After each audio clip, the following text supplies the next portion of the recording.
प्रगतिवाद। अभी तक हम लोग आधुनिक काल में भारतेंदु युग, द्विवेदी युग, छायावादी युग पढ़ लिए। भारतेंदु युग, द्विवेदी युग और छायावादी युग पढ़ लिए। आज पढ़ेंगे प्रगतिवाद। द्विवेदी युग की इतिवृत्तात्मकता। इतिवृत्तात्मकता माने बताए थे ना। इतिवृत्तात्मकता क्या है, याद है? क्या है अंजलि? शांत रहो, फिर से सुन लो। किसी चीज को दोबारा दोहराना। हाँ ठीक, समझिए, समझ रहे हो? जो बीत चुका है फिर से उसी को लेकर, उसी के द्वारा देश के लिए, समाज के लिए एक आदर्श प्रस्तुत करना। बैठ जाओ। तो द्विवेदी युग की इतिवृत्तात्मकता, इसकी विशेषता थी जो वो थी क्या? इतिवृत्तात्मकता, द्विवेदी युग की प्रवृत्ति। आदर्शवादिता। इतिवृत्तात्मकता इसीलिए तो थी कि उसी आदर्श पर हम लोग भी चले, तो आदर्शवादिता हो गई दूसरी प्रवृत्ति। और नैतिकता के विरुद्ध विद्रोह छायावादी काव्य में हुआ था। द्विवेदी युग की इतिवृत्तात्मकता, आदर्शवादिता और नैतिकता के प्रति विद्रोह छायावादी युग में हुआ था। किंतु छायावादी काव्य में सूक्ष्म और वायवीय कल्पनाओं की इतनी अतिशयता हो गई कि स्थूल जगत की कठोर वास्तविकता से उसका कोई संबंध ही न रह गया। समझ गए? कह रहे हैं कि छायावादी द्विवेदी युग में तो आदर्शवादिता, नैतिकता और इतिवृत्तात्मकता रही, लेकिन जब छायावादी युग आया तो द्विवेदी युग के इन विशेषताएं, इनके विरोध में जो चल रहा था द्विवेदी युग में, उसके विरोध में छायावादी काव्य में इतनी सूक्ष्म माने क्या होता है? अत्यंत छोटा। सूक्ष्म माने तो उसकी जो छायावाद में इतनी सूक्ष्मता हो गई और वायवीय कल्पनाओं की इतनी अतिशयता हो गई। वायवीय कल्पनाओं की, यानी कि जो वैयक्तिक अनुभूति थी, वो समाज से छायावादी जो कवि थे वो उनमें इतनी ज़्यादा रहस्यवादिता थी, वो रहस्यवादी थे और इतनी ज़्यादा सूक्ष्मता थी कि जो कहते थे वो समाज तक फैलता नहीं था, समाज में व्याप्त नहीं हो पाता था, क्योंकि सूक्ष्मता थी। लोग उनकी बातों को समझ ही नहीं पाते थे कि कह क्या रहे हैं। रहस्यवादिता थी, कहते कुछ और थे और उसका जो लक्ष्य था कुछ और था। तो अपनी बातों को सीधे न कहकर उन्होंने इतना ज़्यादा घुमा फिरा दिया कि उससे जो है लोगों का जुड़ाव नहीं हो पाया। तो वही कह रहे हैं कि उनकी सूक्ष्म और वायवीय कल्पनाओं को इतनी अतिशयता हो गई कि स्थूल जगत की जो कठोर वास्तविकता थी, जो स्थूल माने बाह्य, स्थूल माने जो समाज में चल रहा था, जो देश स्तर पे था, तो इन बाह्य चीज़ों को, इन बाह्य परिस्थितियों को वो ध्यान न दे करके वो इतनी ज़्यादा उनमें सूक्ष्मता थी कि उसका कठोर वास्तविकता से कोई संबंध न रह गया। परिणामतः प्रगतिवादी कविता में छायावादी कविता की सूक्ष्मता और अति काल्पनिकता के प्रति विद्रोह हुआ। इसके बाद छायावाद के बाद प्रगतिवाद आया। तो छायावाद की जो अति सूक्ष्मता थी और अति काल्पनिकता थी, वो प्रगतिवाद में उसका विरोध हुआ। प्रगतिवाद के जो कवि थे वो सीधे समाज से जुड़े थे, वो सीधे अपनी बात को घुमाते फिराते नहीं थे, सीधे अविधा में बात करते थे। जो भी कहते वो सीधे अविधा में, उसमें लक्षणा व्यंजना नहीं थी। वो अपनी बात को सीधी सादी भाषा में कहते थे कि लोग उसे पढ़ें, पाठक पढ़े तो सीधे समझे। समझ गए? प्रगतिवादी कवि स्थूल जगत की वास्तविकता की ओर लौटा। कार्ल मार्क्स के साम्यवाद को आधार बनाकर रोटी, कपड़ा, मकान की समस्या और मजदूरों, किसानों की दयनीय दशा को कविता का विषय बनाया। जो प्रगतिवाद का कवि था, प्रगतिवाद के कवि मार्क्सवाद के साम्यवाद, कार्ल मार्क्स के साम्यवाद, कार्ल मार्क्स जो है इन्होंने साम्यवाद, कार्ल मार्क्स साम्यवाद को जन्म दिए थे। साम्यवाद यानी कि सबको समान अधिकार, साम्यवाद सबको समान अधिकार। तो कार्ल मार्क्स के साम्यवाद को आधार बनाकर ही प्रगतिवादी कवि रोटी, कपड़ा और मकान की समस्या और मजदूरों, किसानों की दयनीय दशा को कविता का विषय बनाया। लोगों के सामने, जन जन के सामने तक मजदूरों, गरीबों की समस्याओं को पहुंचाया कि लोग जाने और उससे रूबरू हो, सरकार उससे परिचित हो। समझ गए ना? वो प्रगतिवाद के कवि हैं नागार्जुन। प्रगतिवाद के जो प्रतिनिधि कवि हैं वो हैं नागार्जुन।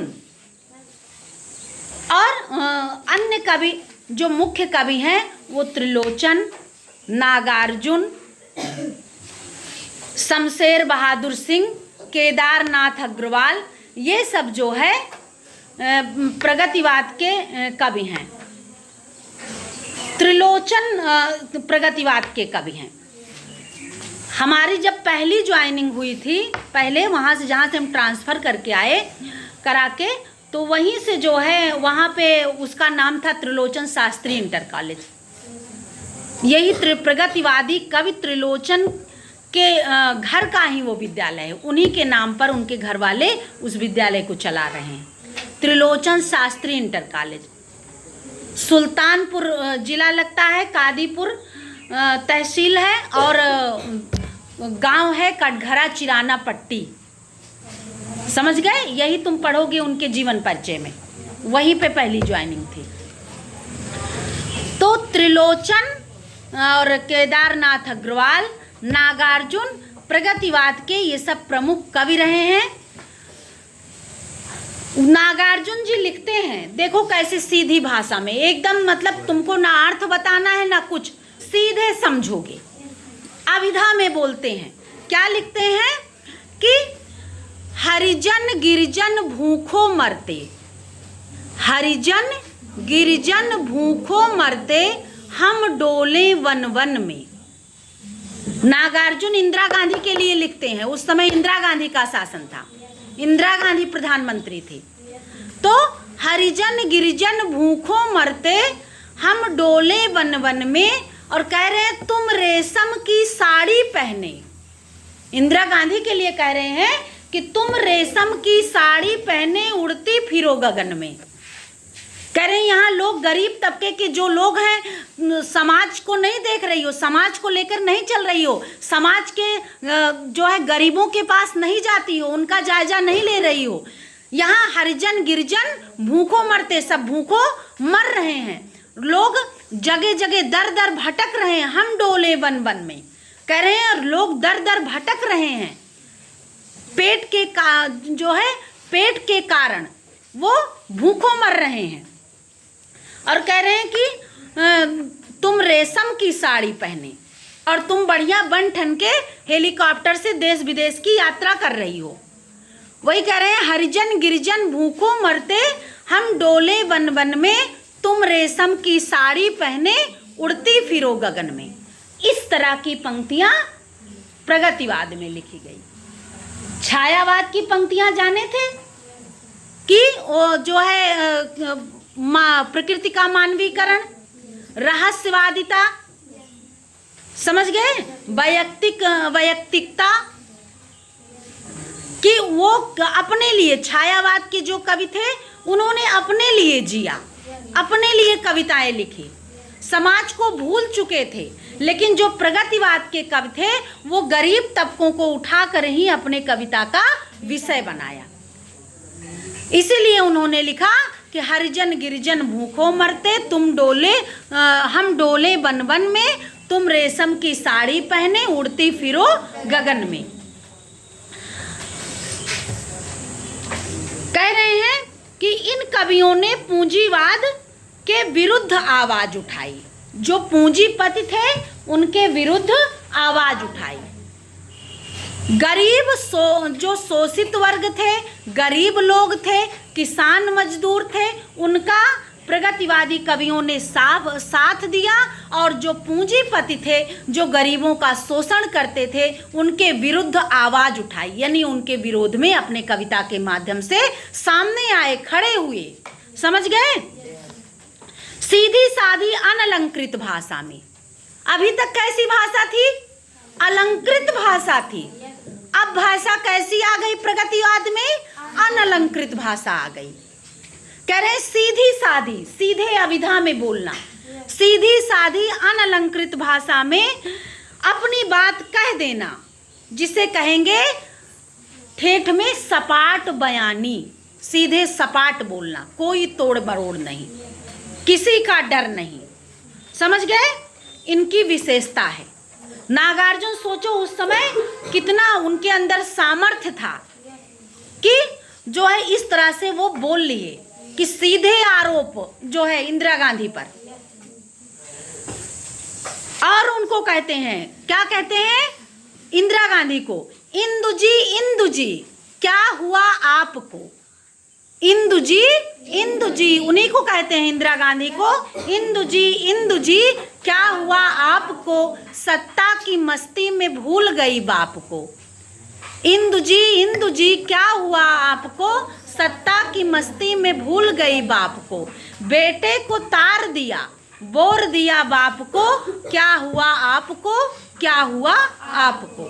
इस तरह से सीधे जो है व्यंग करते थे नागार्जुन। कहते हैं जनता पूछ रही है क्या बतलाऊं, जनता पूछ रही है क्या बतलाऊं, जन कवि हूं मैं साफ कहूंगा, क्यों हकलाऊं।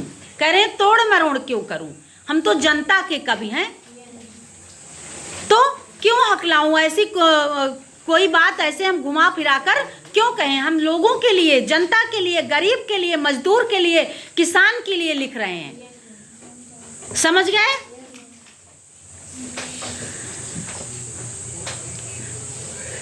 प्रगतिवादी कवियों में पंत, निराला, दिनकर, भगवती चरण वर्मा, नरेंद्र शर्मा, शिवमंगल सिंह सुमन, नागार्जुन, केदारनाथ अग्रवाल आदि मुख्य हैं। और ये जो है निराला और पंत भी, तो ये पंत और निराला मुख्य रूप से छायावादी कवि हैं, इसमें नहीं लिखना है इनको।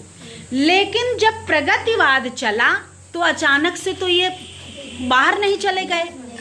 कवि थे तो कविताएं तो लिखेंगे ही ना, ये तो नहीं किया वो प्रगतिवाद आ गया तो ये भाग लेंगे, तो ये भी कविताएं लिखेंगे, कविताएं लिख रहे थे। लेकिन जब प्रगतिवाद का बोलबाला हो गया, उस समय की स्थिति परिस्थिति जब चेंज हो गई, तो ये भी उसी में ढल गए, यानी कि इनका भी ध्यान उन मजदूरों, किसानों और गरीबों की तरफ गया। तो कुछ कविताएं अंत में निराला और पंत जी ने भी प्रगतिवाद से प्रगतिशील कविताएं लिखी। प्रगतिवाद तो ये वाद एक दूसरी चीज हो जाती है, लेकिन प्रगतिशीलता की एक कदम प्रगति की ओर, जो भी हो आगे हम प्रगति की तरफ अग्रसर हों, तो वो दूसरा हो जाएगा। तो ये निराला और पंत ने भी धीरे धीरे जब छायावाद के अंततः जब परिस्थितियां चेंज होने लगी, कवि दूसरी तरफ उन्मुख हुए, जब और कवि जो अन्य कवि आए, जब वो समाज, देश, गरीब, मजदूर, किसान और शोषित वर्ग को उठाकर कविताएं लिखने लगे, तो इन लोग का भी ध्यान उसकी तरफ गया और ये लोग भी ऐसी कविताएं करने लगे। लेकिन मुख्य कवि नहीं आएंगे। मुख्य कवि में तुम लोग चिन्ह लगा लो कि नागार्जुन, केदारनाथ अग्रवाल, शिवमंगल सिंह सुमन, समझ गए, और त्रिलोचन, ये 4 कवि मुख्य रूप से हैं। इनमें से कुछ कवियों की कविताओं में सामाजिक क्रांति का स्वर अधिक प्रखर है।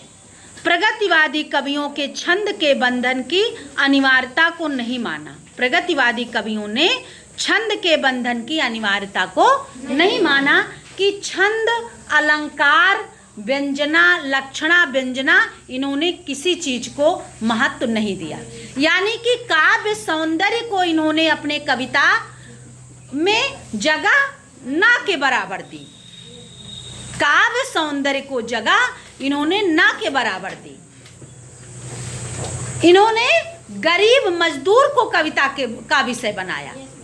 इसलिए ये अपनी बात को सीधे, इनका एक लक्ष्य था कि अपनी बात को पूरे देश में, समाज में, जन जन में फैलाओ, लोगों को जागरूक करो। समझ गए?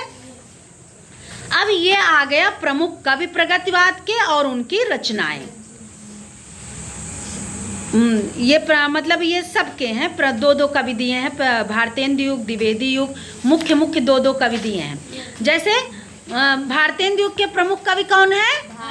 भारतेंदु हरिश्चंद्र, और इनकी जो रचना है प्रेम माधुरी। एक रचना दिए हैं, एक कवि। दूसरे कवि भारतेंदु युग के दिए हैं श्रीधर पाठक, कश्मीर सुषमा। समझ रहे हो? 2-2 कवि, 2-2 रचनाएं। याद कर लो, इतना ही पूछते भी हैं। द्विवेदी युग के मुख्य कवि जो हैं मैथिली शरण गुप्त, अयोध्या सिंह उपाध्याय, हरिऔध। मैथिली शरण गुप्त का महाकाव्य है साकेत, अयोध्या सिंह उपाध्याय का प्रिय प्रवास। छायावादी युग के प्रमुख कवि जयशंकर प्रसाद, महादेवी वर्मा। प्रमुख तो 4 कवि हैं, बताए ही हैं, लेकिन 2-2 को दिए हैं। कामायनी, जयशंकर प्रसाद, और महादेवी वर्मा की कृति है यामा। प्रगतिवादी युग के कवि शिवमंगल सिंह सुमन, प्रलय सृजन। शिवमंगल सिंह सुमन भी प्रगतिवाद के हैं।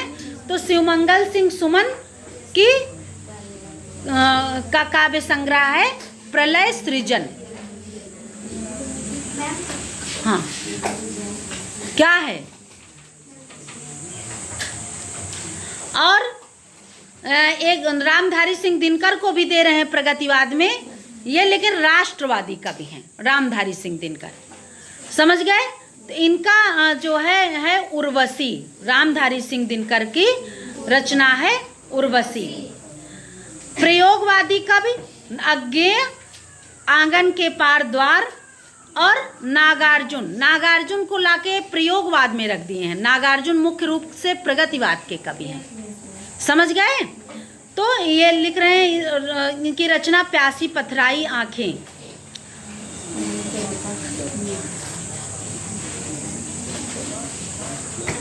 नई कविता युग गिरजा कुमार माथुर, धूप के धान, भवानी प्रसाद मिश्र, खुशबू के शिलालेख।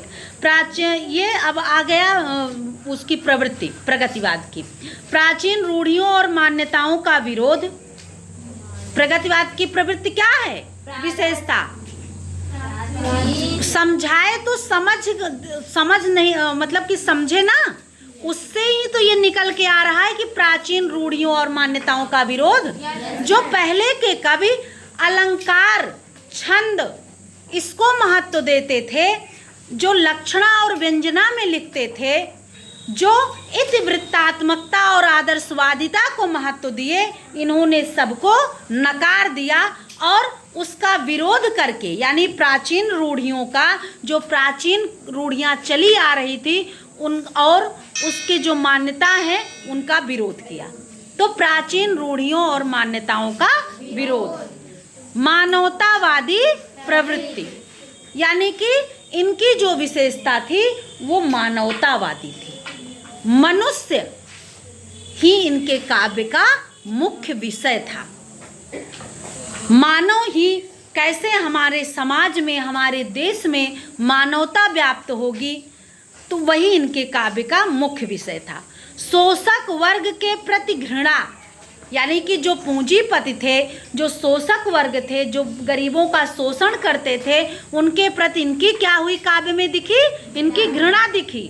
और शोषितों के प्रति, यानी कि जिनका शोषण होता था, किसान, मजदूर, गरीब तबके के जो लोग थे, उनके प्रति इनकी सहानुभूति थी। विद्रोह एवं क्रांति की भावना, समाज का यथार्थवादी चित्रण, यथार्थवादी माने जैसे है वैसे ही लिख देना, कोई कल्पना नहीं, समझ गए।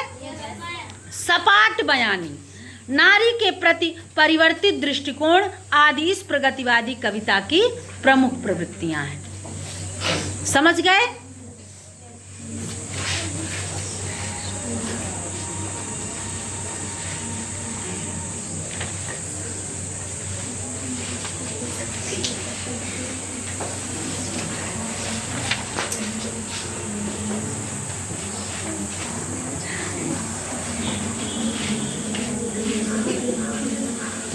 प्रगतिवाद के सारे युग के कवियों की रचनाएं जो हैं हम मुख्य लिखवा देंगे तुम लोग को। ये पूरा हो जाए, कल ये कंप्लीट हो जाएगा। कल प्रयोगवादी धारा एवं नई कविता यही बचा है।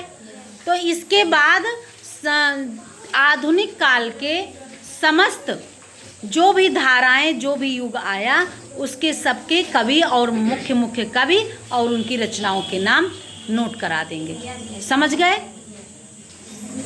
तो कल पढ़ाते हैं प्रयोगवादी धारा एवं नई कविता।